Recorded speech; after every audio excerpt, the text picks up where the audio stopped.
It's time for the Bible Geek. Robert M. Christ. We don't really know for sure what is and what is not. Holy Ghost. God, baby. God blast them on the spot. Ghost. Yes, friends, it's time for the Bible Geek. Jesus, our planet, Matthew, Mark, John. Time for the Daily Bible Geek. Well, daily for a while anyway. And let's take a look at some questions we've got here. There's always lots of goodies. Some help from listeners who have come to my aid when I didn't know stuff. We'll see if those come up tonight. From our pal Dr. Barton, he says, I may have solved a minor problem that I've had with the Old Testament bestiary, Ezekiel's stones of fire. Ezekiel speaks once of these strange beings in Ezekiel 28:13 through 15. You were in Eden, the garden of the Elohim.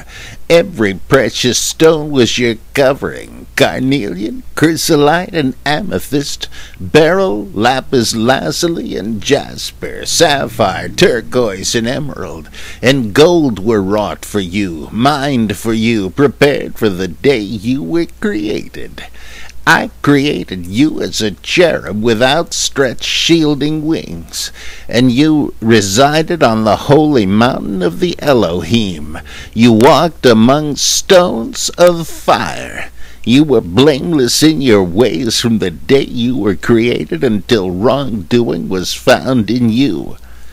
These stones of fire have eluded certain identification by many a scholar, including rabbinic ones, through the centuries. The trick was in realizing that this passage was a parallel of sorts to Ezekiel's version of the Merkavah, the chariot throne, of a fiery human later in Ezekiel 3:11, identified as Yahweh of the Elohim. The Ezekiel 28 passages depicted an exiled cherub on the mountain of the Elohim.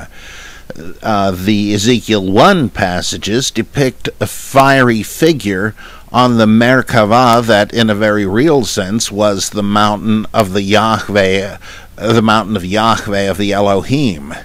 In Ezekiel 1, the Merkavah was described as, with them was something that looked like burning coals of fire.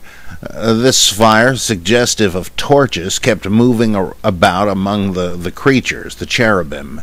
The fire had a radiance, and lightning issued from the fire, dashing to and fro. Wait, this is all a quote. Oh, sorry about that. This fire, suggestive of torches, kept moving about among the creatures, the cherubim. The fire had a radiance, and lightning issued from the fire. Dashing to and fro among the creatures was something that looked like flares, Ezekiel 1:13 through 14.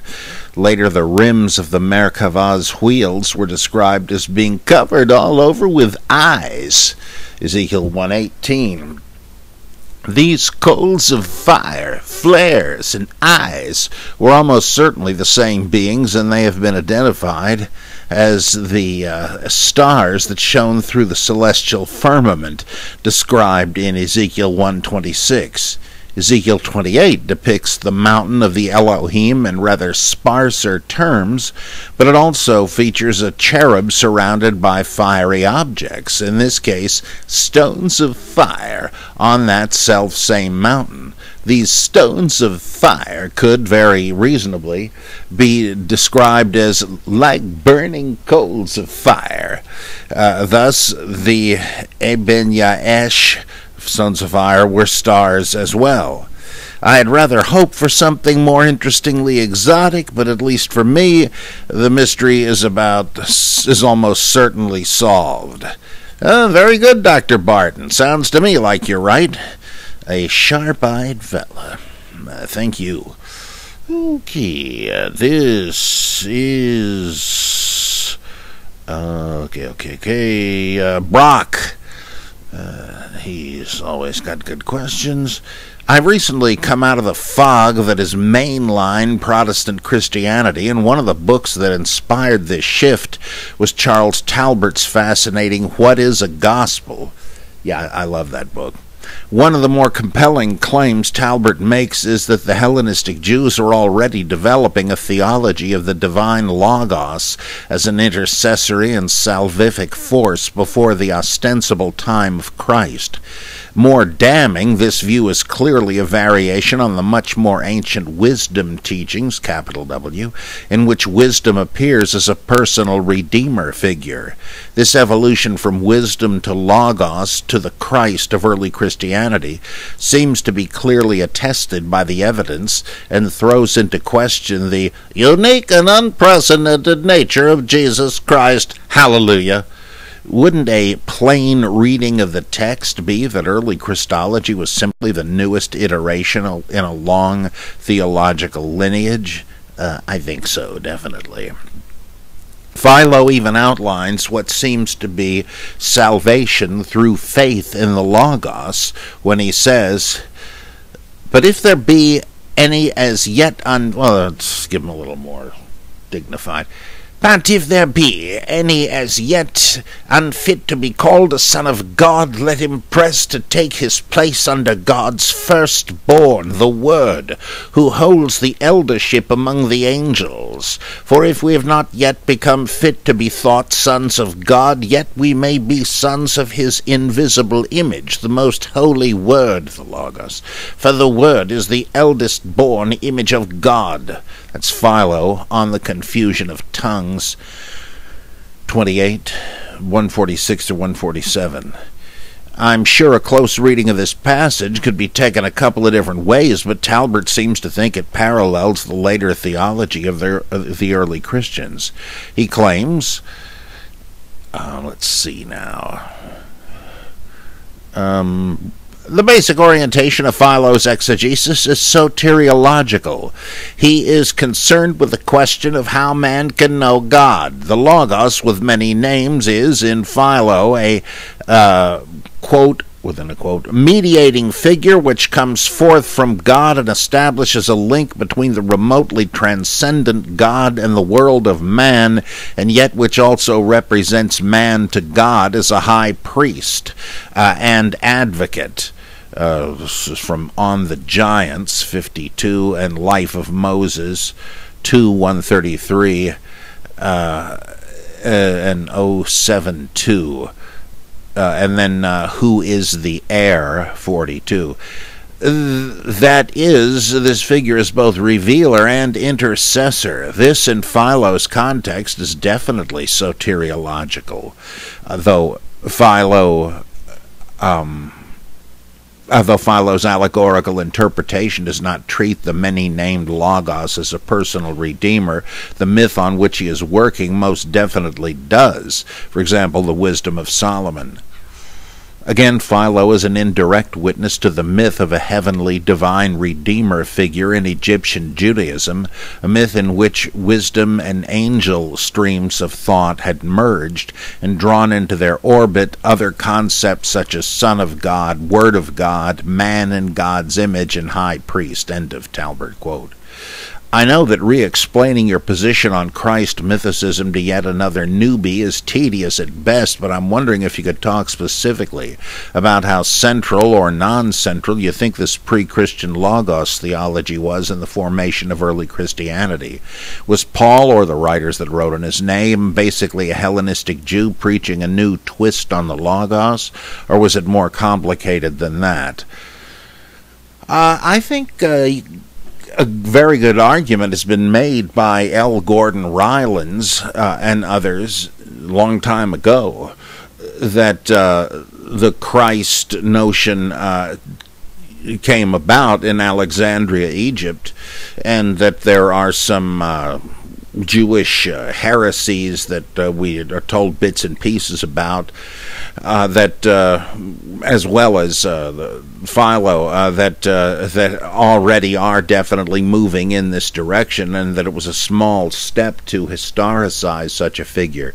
This is pretty much the Christ myth theory espoused by the great G.A. Wells in his many books, beginning with The Jesus of the Early Christians, where he doesn't really get into the dying and rising God thing that's important in my reckoning, but says he thinks it most likely that what you have is wisdom as found in the in Sirach and Wisdom of Solomon and Proverbs chapter 8 and so on, and that it's and what does it say about wisdom? Wisdom left heaven to come down among the human race to teach them, but was repudiated by them and returned to heaven. And First Enoch goes into this even. And he says, does this sound like anybody we know? And of course, Jesus is identified with wisdom, and especially in John with the Logos, but you can find the same sort of thing, Christ, the wisdom and power of God in 1 Corinthians, and also definite wisdom stuff in the Epistle of the Hebrews. And so he says he thinks that's the mythic origin of it. Also, Margaret Barker says that wisdom is a kind of a transmogrification of Isis. Now, how did it get to be the Logos? Well, Philo explicitly says that grammatically, Sophia, wisdom in Greek, is feminine, and it seems more appropriate to make a male, so he uses the synonymous but grammatically masculine Logos. Well, there you go, right? There's the male Logos, who is the Son of God, the heavenly high priest, and all that. It seems to me that you've got a direct link between New Testament Christology and Philo, and you're also, another link is that Philo spoke of the Logos appearing in the form of the patriarchs. Well, this didn't mean that he believed that they were literal incarnations. He's saying that in the stories, that's what they stand for. Okay, but it seems to me you're still close enough to see an evolutionary transitional form on the way to John chapter 1. Okay, Brock goes on. Secondly, I was listening to a debate on the show The Place between Aaron Ra, whose mighty power shakes the world, if you remember from good old mummy movies, and Michael Hardin. In it, Aaron was, or does he say Aaron? I'm not sure, was using your work as a major source in his arguments about the historical Moses and the historical Jesus.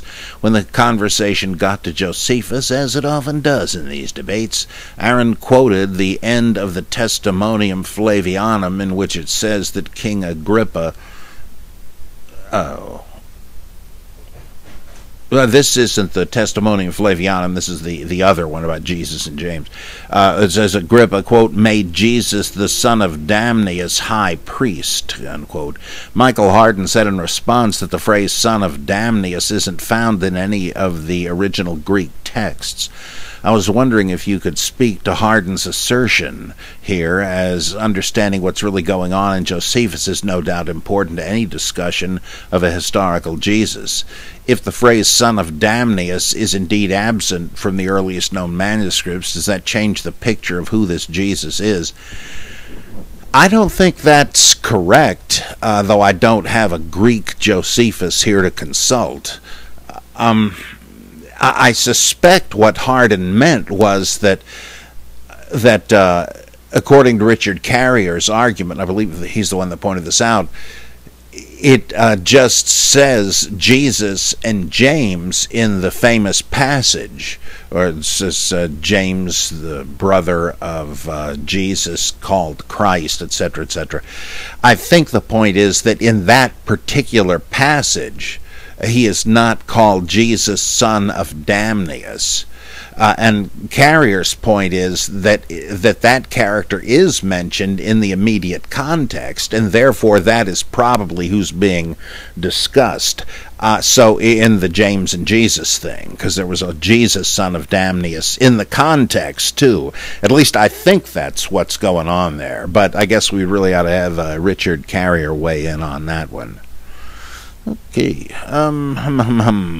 this from Harry Steve. What thinkest thou of the following scenario? Imagine a world where Marcionite sectarianism had won the battle of ideas and become the dominant form of Christianity. A version of the Bible, sans Old Testament, would exist, or Lucas, some Pauline epistles, perhaps an apocalypse or two. It's 1945, and a peasant finds some earthenware jars buried in the sands of Egypt. They're clearly Christian, but the 27 books contained in the jars have not been seen for 1,500 years. As an expert in the Bible, you are asked for your views on them. Seen de novo and out of context, what would you make of the collection of books, 4 Gospels expounding some weird version of Christianity, one of them even talking of 3 gods in one? I don't think any Gospel says that. A collection of Pauline and other epistles, but ones that have been altered to apparently praise and condemn the Torah at the same time, a book of Acts and an Apocalypse that makes as much sense as any of them do. Would you imagine them to be a collection of books read by one group or several? Would you think that they were the product of Jewish Christians or Gentiles? Would you think they were Gnostic or Encretite or something new?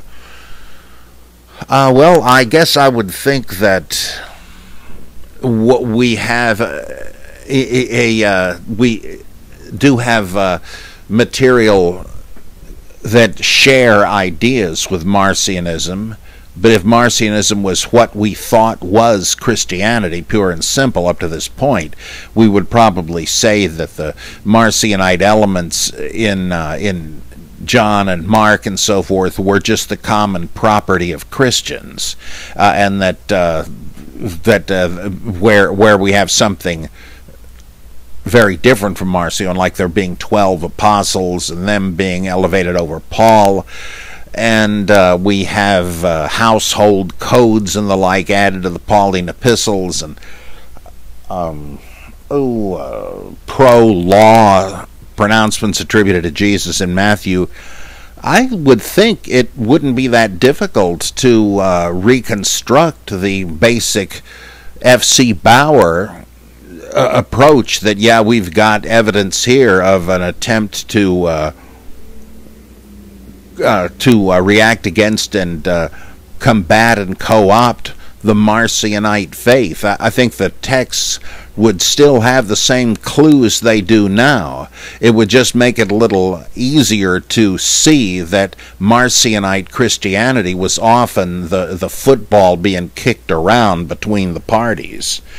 I think it would attest that this represented another body of Christians that had died out in the scenario proposed here, right?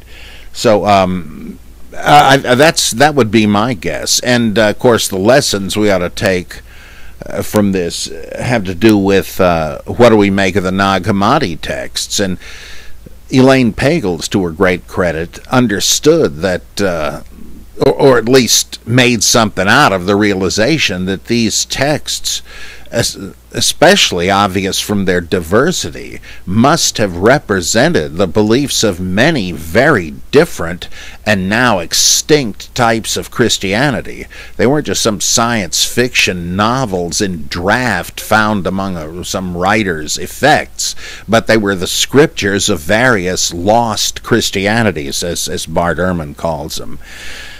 And I think that we ought to recognize that and understand the differences as being evidence of debates between these.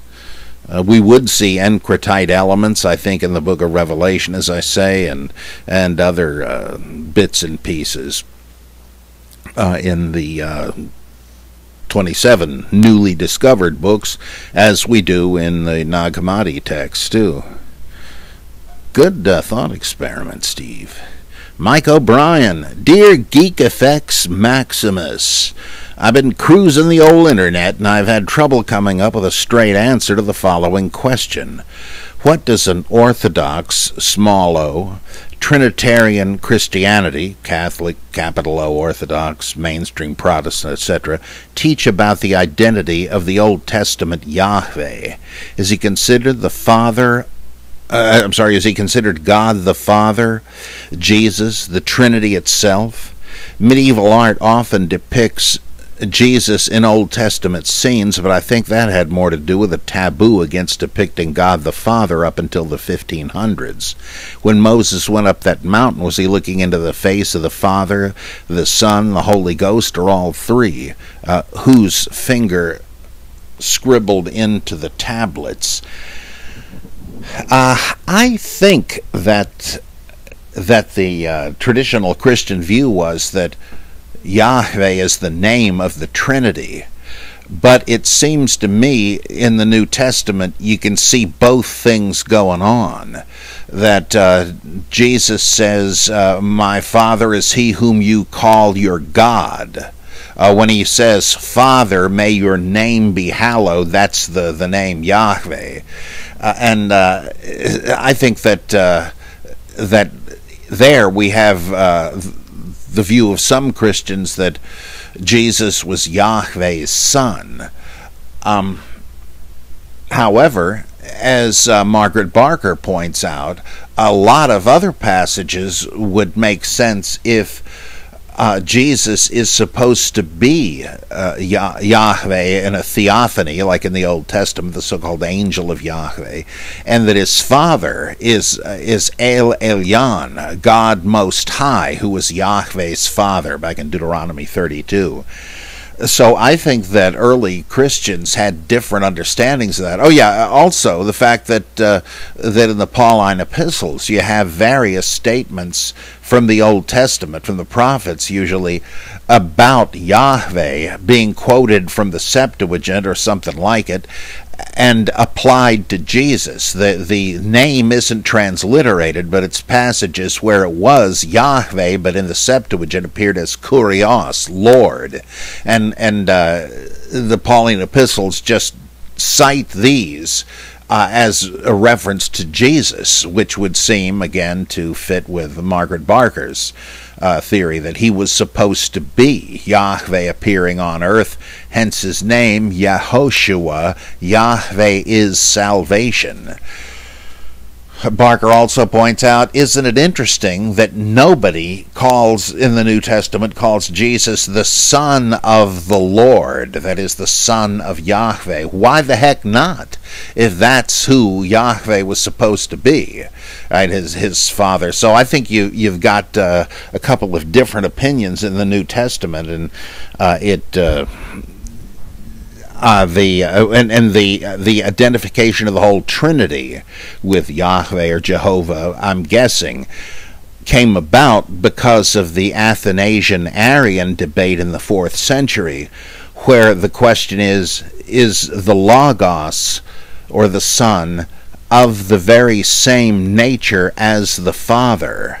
And they voted it to say that yes, and so is the Holy Spirit.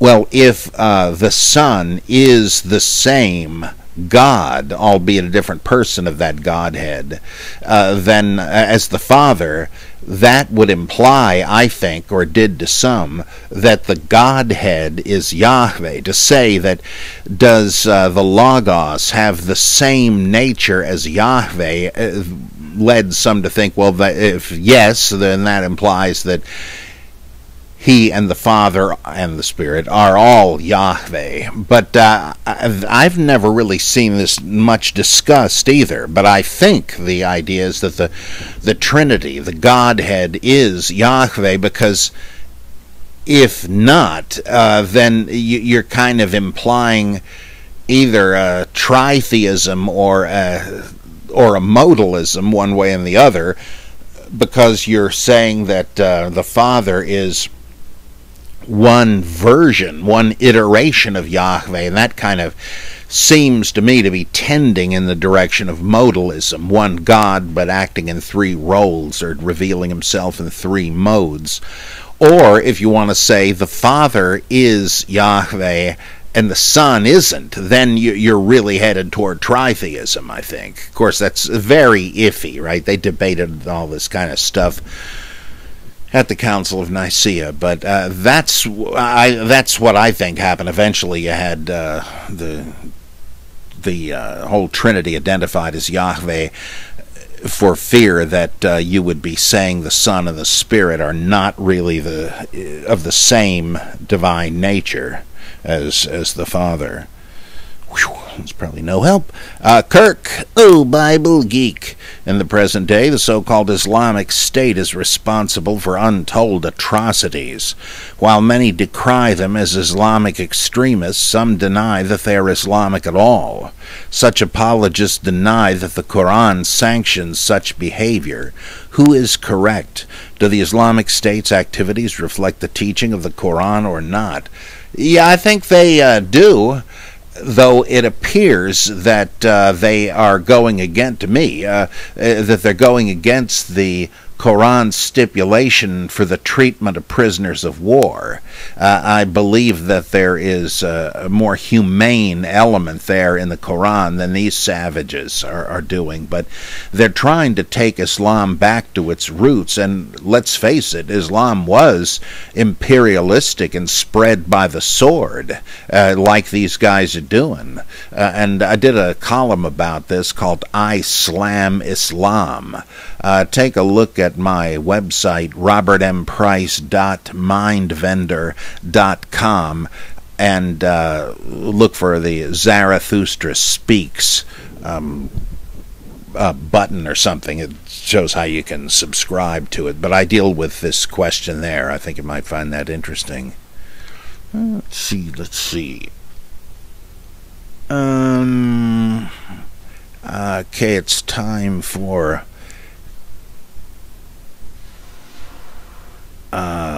mini Reuven Geek. Let's see. Yeah, this one is Reuven's. I'm not sure of the next one. Oh, wait a minute. Yeah, this is Reuven, I believe. My question concerns the relationship of Paul and Marcion. One of the subscribers to the official Bible Geek YouTube channel, as well as my YouTube channel, suggested the following connection between Marcion and Paul. The subscriber goes by Auld Lang Syne, which is an allusion to a poem by Robert Burns. And of course, you know, the famous Alan Sherman song, I knew a man whose name was Lang, and he owned a neon sign. Now Mr. Lang was very old, so they called it Auld Lang Syne. Sorry about that. Yeah, the subscriber, yeah, right. He says Saul/Paul was Marcion's father, Saul being a converted Jew. When he died, Marcion inherited his letters. Anything's possible, but that seems kind of arbitrary to me.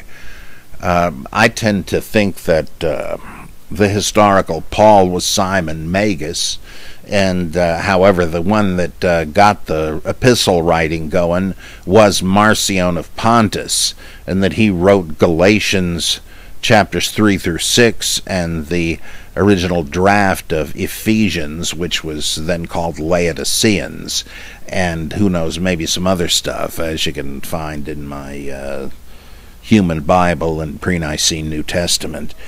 So I don't know why you would think that, but I didn't follow the discussion. I don't really have time to treat myself to that. But I don't understand that one really. Oh, another one from Reuven. My question concerns the Hauptbriefe, the four principal epistles, which is what that means, that F.C. Bauer figured were actually by Paul. 1st and 2nd Corinthians, Romans up to part of chapter 14, and Galatians. In our most recent Biblical Criticism Book Club Hangouts,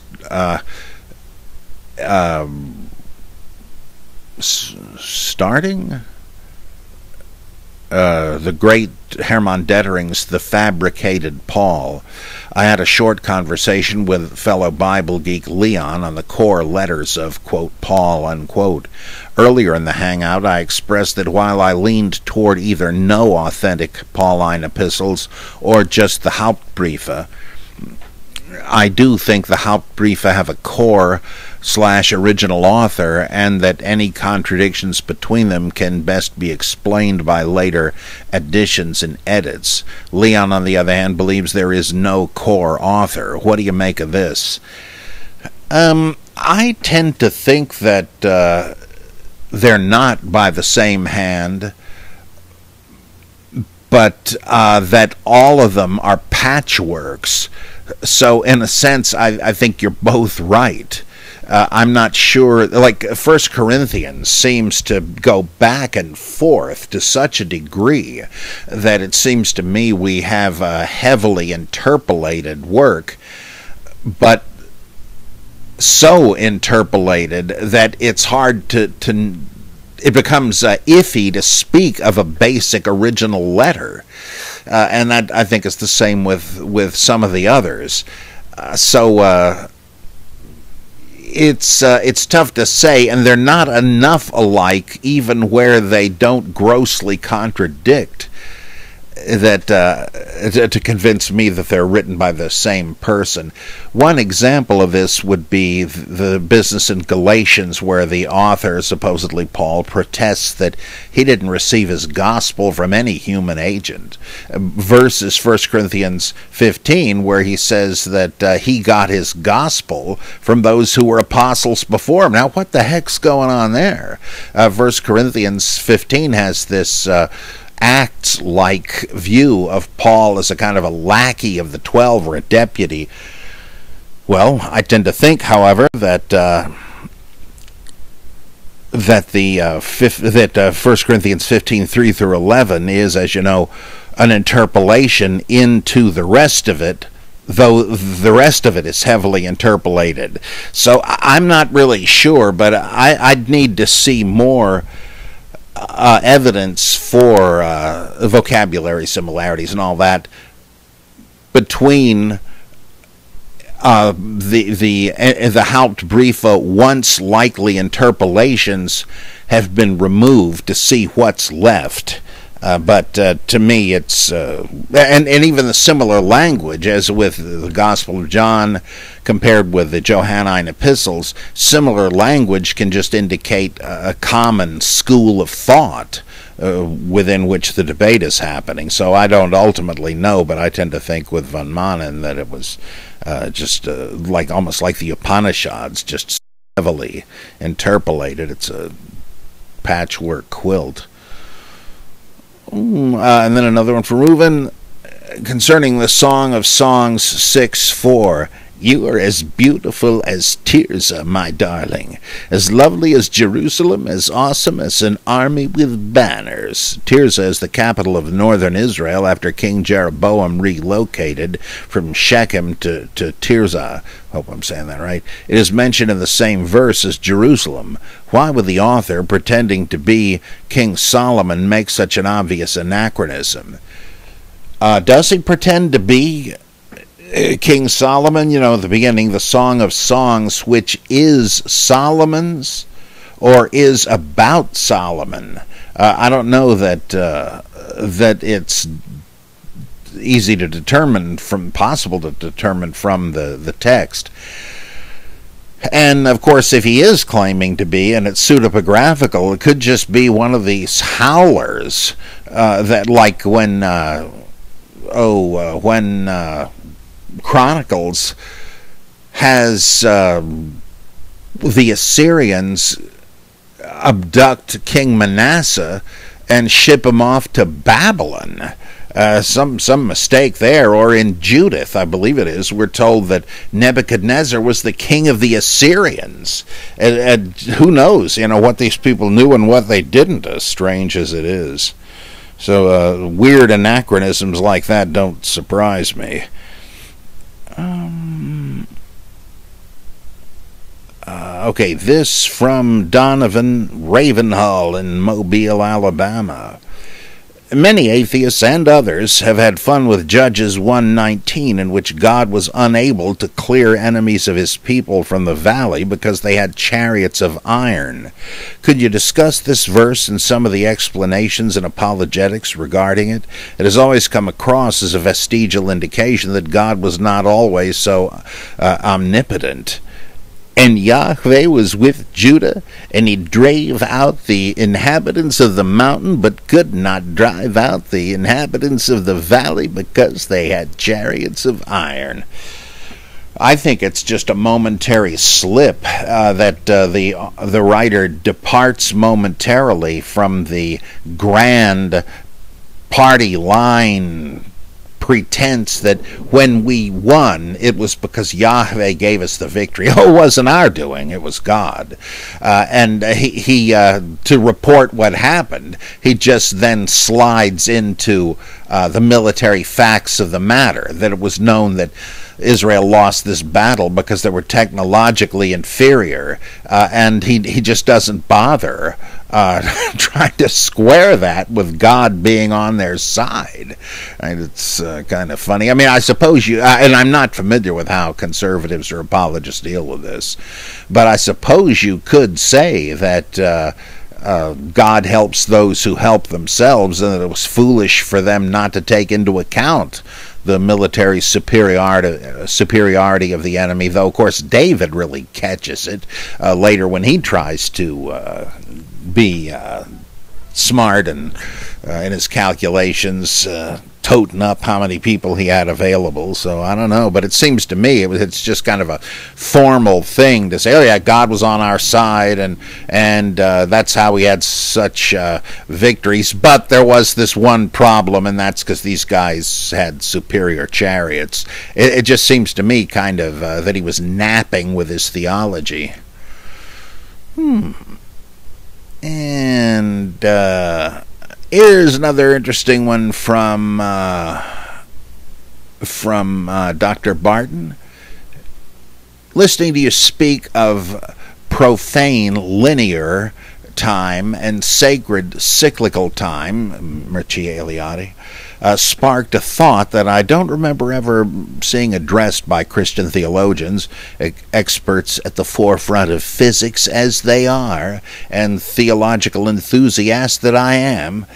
Eternity, by any definition of which I am aware, has to exist outside the confines of our space-time multiverse. If that is the case, then souls don't just spend the rest of eternity in either heaven or hell. The moment that they enter eternity, they exist throughout all of eternity. That means that they have been in heaven or hell since the beginning of the universe and throughout their lifespans as well.